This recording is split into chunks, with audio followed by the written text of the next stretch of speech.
Good morning, students.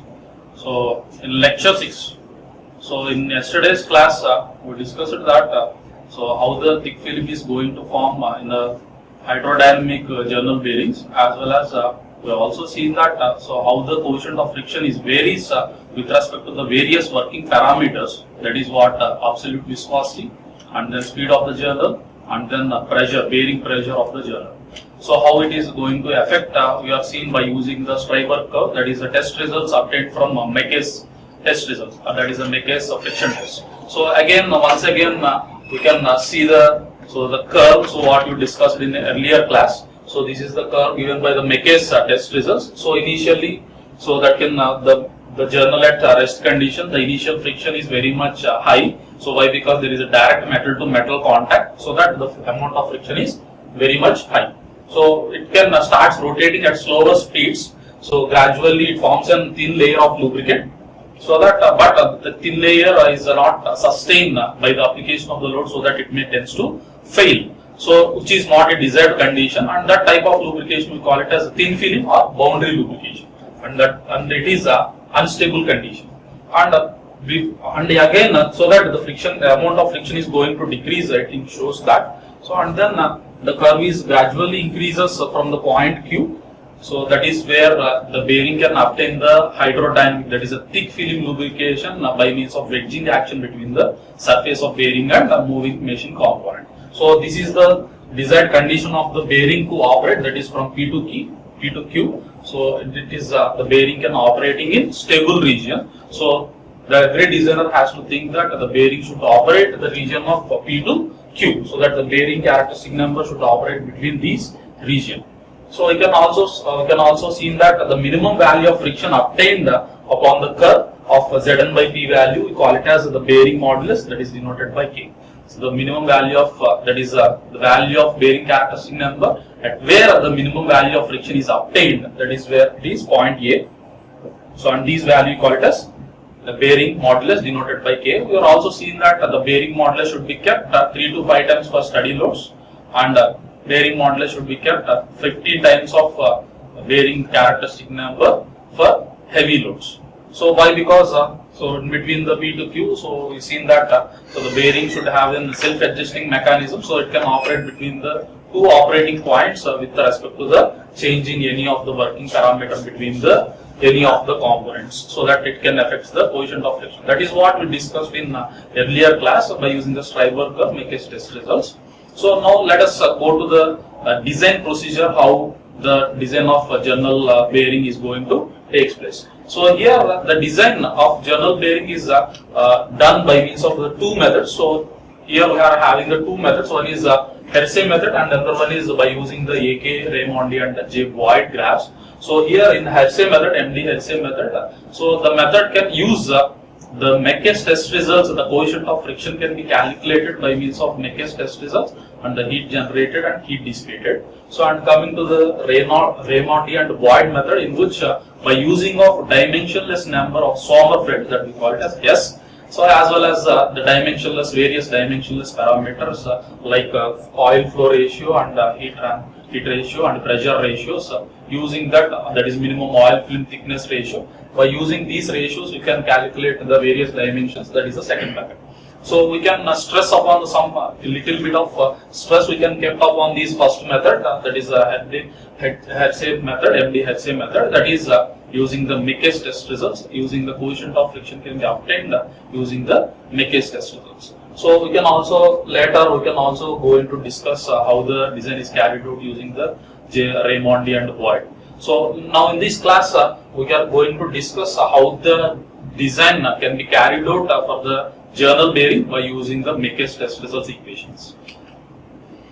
So here in this method, so that is the first method using the Mecke's test results. So that we have to know the three working parameters, that is the three different parameters, that is the bearing load. So whatever the load acting on the bearing should be known. So here whatever the procedure we are discussing, so that procedure can be adopted for the known parameters of load W, as well as the diameter of the journal small d, and the speed of the journals capital M. That is the three parameters are known. That is the load acting on the journal, speed of the journal, and the diameter of the journal are known. so that we can proceed with the procedure. So here the design can be taken place based upon the different steps that is followed by the different steps. So in order to design the component, as I stated that for the design purpose, so every student must and should require a design data book. So in here also I mentioned that so each and every stage of the design procedure it requires a design data book. Clear? So you can keep along with you the design data book. The design values need to be taken from design data book itself. That is Muhammad Jalaluddin. We are prescribed for our as I prescribed in earlier classes, so that you can procure that before going to the design of general bearings. So coming to the step 1. So as we said I said that that is 3 known parameters. That is one is the load acting on the bearing, W is known, and the diameter D is known, and the speed is known. Along with that, we can also know the application of the bearing. So apart of these 3 parameters, we can also know the application of the bearing. That is also very much important here in the design of a general bearing in this method. So in the step 1, so coming to the step 1, determine the length of the bearing by taking the L by D ratio from the design data book. So how the L by D ratio is taken from the design data book, that we will see at the end of this case. So these L by D ratio we need to taken from design data book. Here you can clearly I stated that DDB, that means design data book. So in the first step, so we know that the diameter is known, so but we don't know the length. So we need to calculate the length of the bearing. So for that reason, we can take the L by D ratio directly from the data book based on the application. How we can take the length and diameter ratio is based on the application of the bearing. Clear? That is what L by D ratio is. So in design data book, they can give the ranging for the L by D ratio for different applications. So for centrifugal pumps it is different, for steam turbines it is different, for electric motors it is different. Likewise, depending upon the application what mentioned earlier, so using that application, so the range of the L by D ratio varies within the range of L by D ratio mentioned in the design data book, that has to be taken from data for calculation of length. So diameter is known and L by D ratio is taken from data book, so that we can calculate the length of the bearing. That is the very first step. So determining the length of bearing by choosing by taking the L by D ratio from design data book based on the application of the given bearing. And step number 2, so we can calculate the pressure. So we know that the pressure can be calculated, the bearing pressure can be calculated using the load acting on the bearing by projected area, that is length into diameter. So L is the length of the bearing that we calculated in step 1. So that is here calculated in step 1, and W is given in data. So as well as diameter is also known. So we calculate the pressure. So after calculating the bearing pressure, we need to check these calculated pressure with the data book value, whether the range it is in satisfactory or not. So again in the data book there is a range of pressures like 0.7 to 1.4 Newton per mm square for centrifugal pumps. So based on that, our calculated pressure should be within the range, so that our assumed value of length in a step 1 is satisfactory. That is a step 1 and step 2. Clear? In the step 1, we can take L by D ratio within the range and calculate length, and in step 2, calculate the bearing pressure and check with the data book value whether it is in the range or not. Clear? And step number 3, so we can take a viscosity. So first of all, to know the viscosity of an oil, we need to select a particular lubricant for the application. So for that particular lubricant, we need to take an absolute viscosity Z. So again it is from data book. So and its operating temperature also, that is T0. So you can take operating temperature, keep operating temperature in between 30 to 60, and for the maximum cases you can take up to 80, not more than the 80 degrees centigrade. So first select a proper lubricant for your application and take their corresponding absolute viscosity Z from the design data book. So students clearly observe that for each and every step of the design procedure that requires design data book, so everyone should require the design data book to complete the design procedure. So after taking the viscosity, absolute viscosity from design data book, that is Z, so we need to check whether the bearing is operating hydrodynamic or not. That is what we see in the diagram in the McCabe's test results Schreiber curve. So it should operate between the P to Q. So that is the second part, the stable region. The bearing should operate in the stable region. That means the Zn by P value we need to calculate. That is what step number 4. So here the step number 4, that is operating values of Zn by P, that is bearing characteristic number. We should calculate the Z we have taken in step number 3 from design data book. N is the speed of the bearing, that is you can take given in data, and the bearing pressure calculated in step number 2. So after calculating this bearing characteristic number, so these bearing characteristic number Zn by P should be greater than the value of the bearing modulus. Also we need to check with the value of bearing modulus, that is a minimum value of bearing modulus. You can take it from data book, that is we need to calculate this calculated value of bearing modulus K. That is how the K is calculated means for the normal loads the K can be taken as 3 times of P, that is Zn by 3 times of Zn by P, as well as for the heavier loads so it is 15 times of Zn by P. From that you can calculate the bearing modulus K. So our calculated bearing modulus, so initially you can calculate the Zn by P. So using that Zn by P we need to calculate the bearing modulus for steady loads or heavier loads based upon our application. So using that you can calculate the bearing modulus. So our calculated bearing modulus, the K calculator, should be greater than the minimum value. So once again I can give shown in the diagram.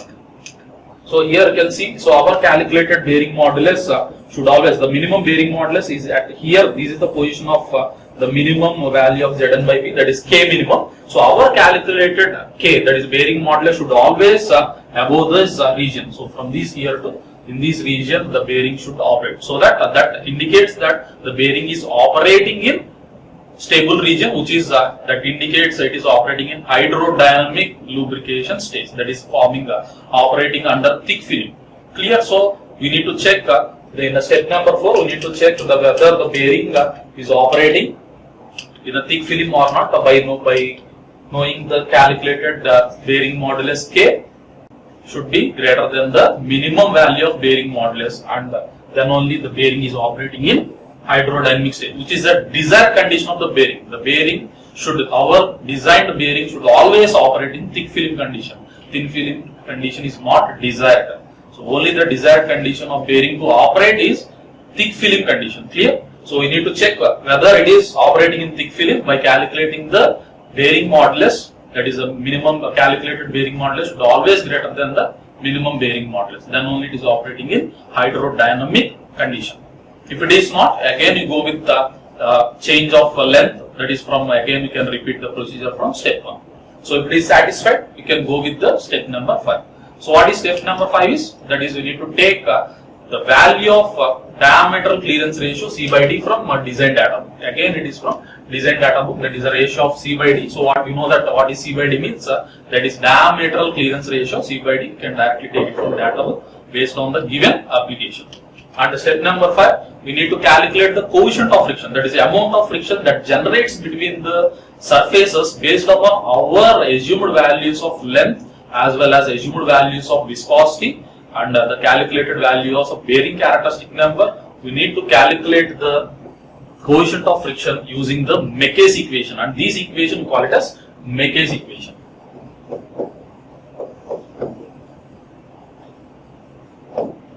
So that is proposed by the Mecker brothers for calculating the coefficient of friction mu equal to 33 by 10 power 8 into Zn by P into D by C plus K.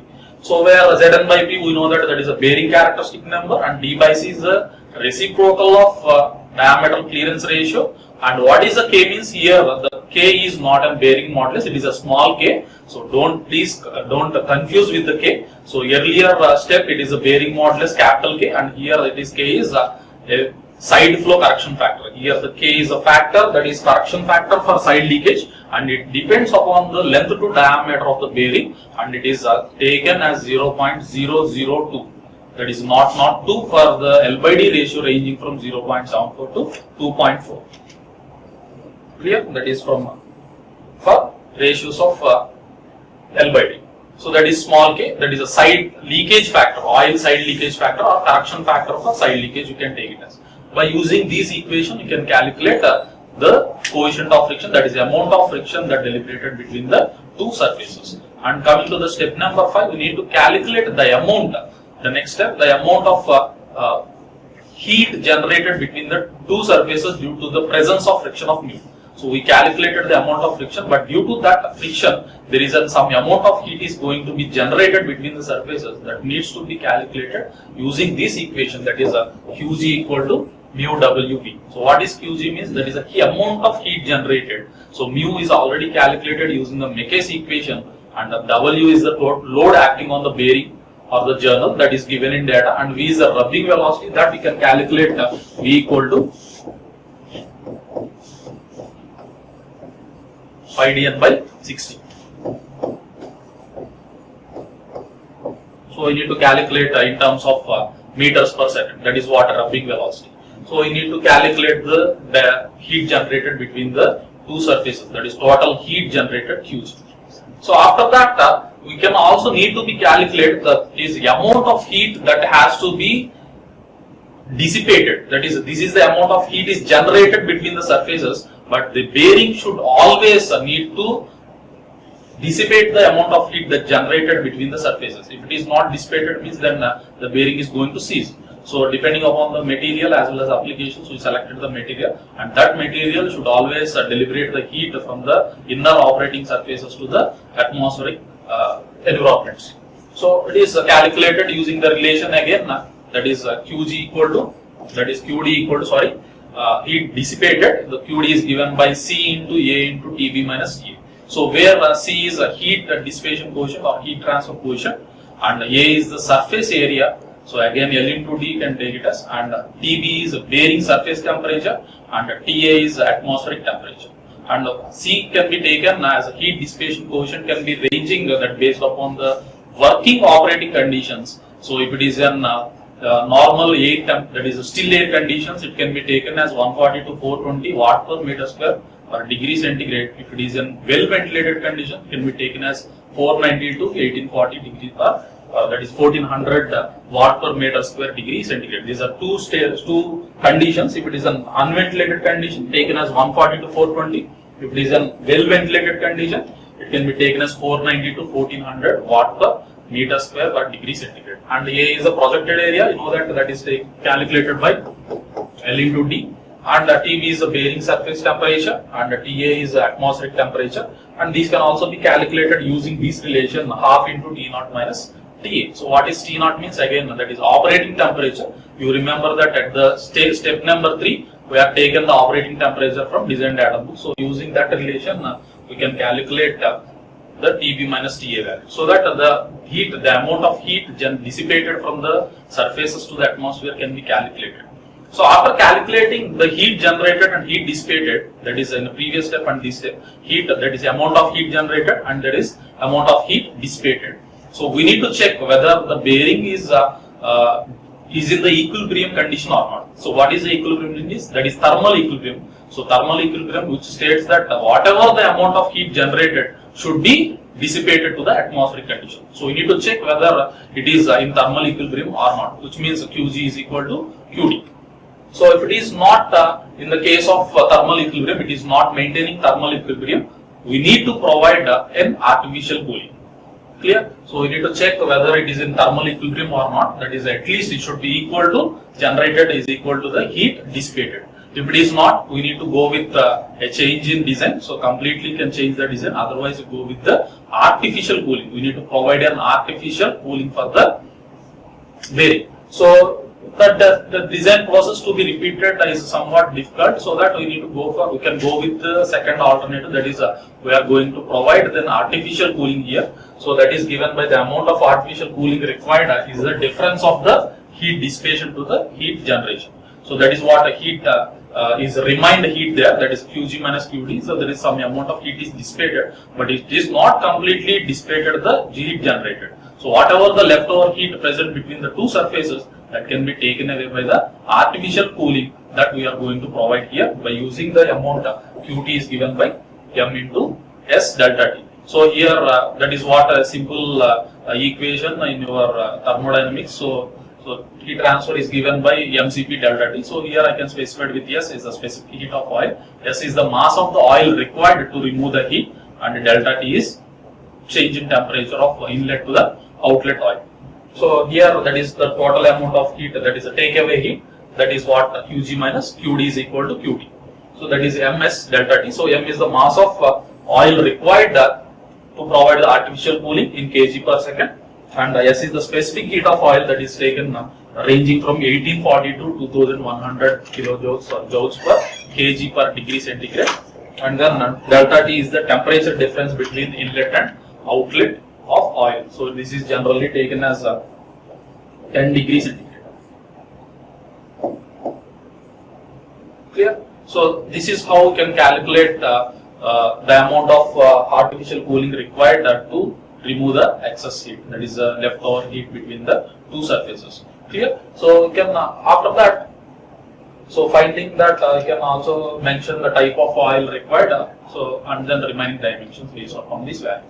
So now let us come to the design data book. So this is the graph you are seen in the design data book. So that is what where you can take an L by D ratios in the step 1.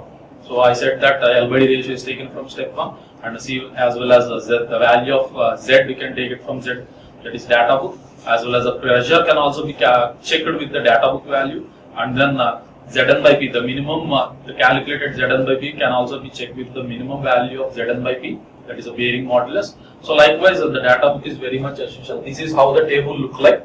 So in the first column itself they can mention the application of the bearing.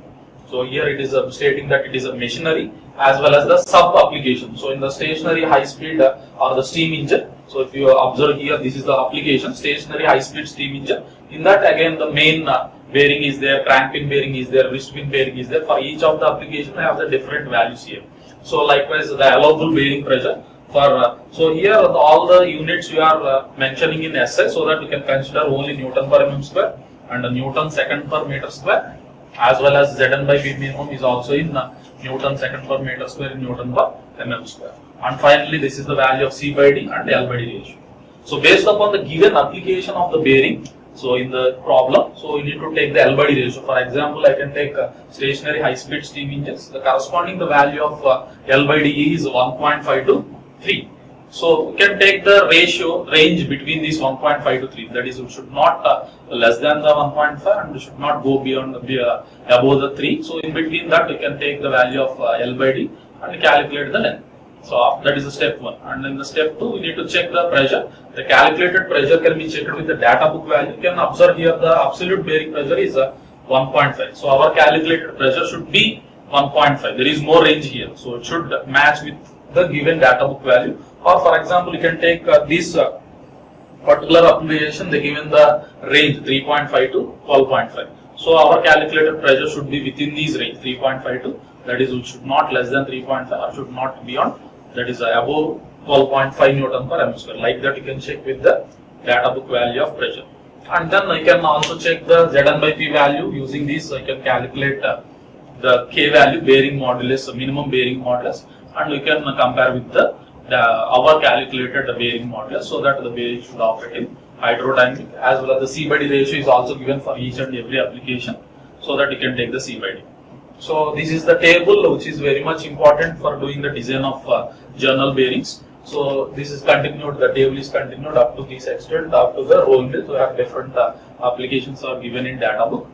Clear? So as well as there is one more table is there, that is in the step number 3 we need to select the type of oil. So here we have different types of oils, as well as their operating temperatures are there based on the absolute viscosity you need to take.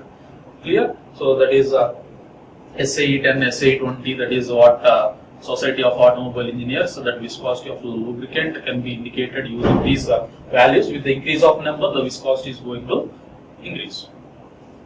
Clear? So this is the table is used for to take the absolute viscosity from the design data.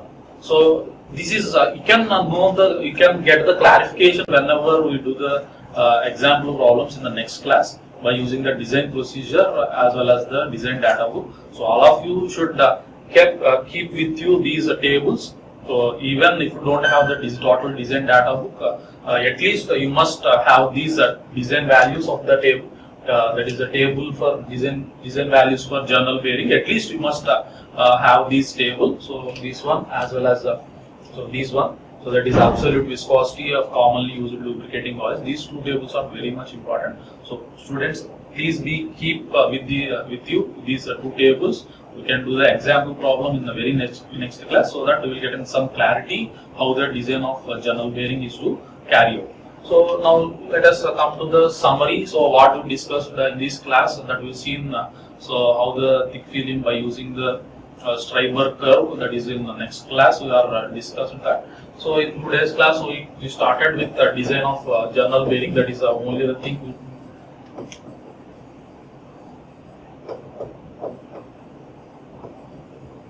Design of journal bearing. This can be carried out by means of 9 different steps.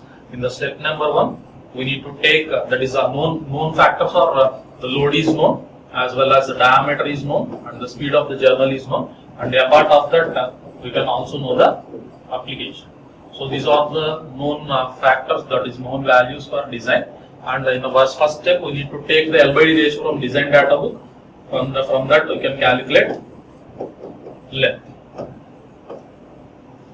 So and then step number 2, we can calculate the pressure developed in the bearing, that is load by projected area, W by L into T. So again, these calculated pressure should be verified with the data book value, so that it should be within the range, so that it is a satisfactory in range. If it is not satisfactory, you can again change the length of the bearing by changing the LBD ratio. And step number 3, you can take the value of Z from design data book. And step number 3, you can calculate the bearing characteristic number Zn by P, and calculate the minimum, that is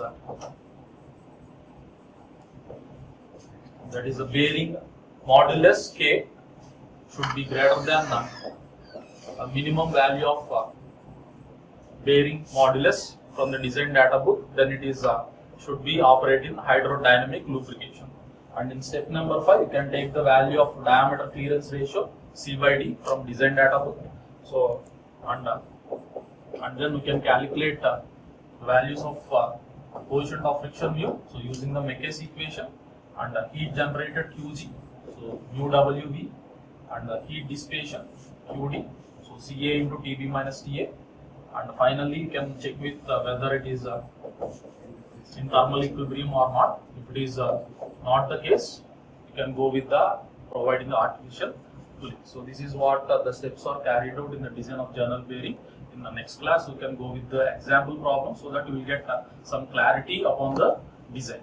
Clear? So you can keep the design data book along with you for the next class. Thank you.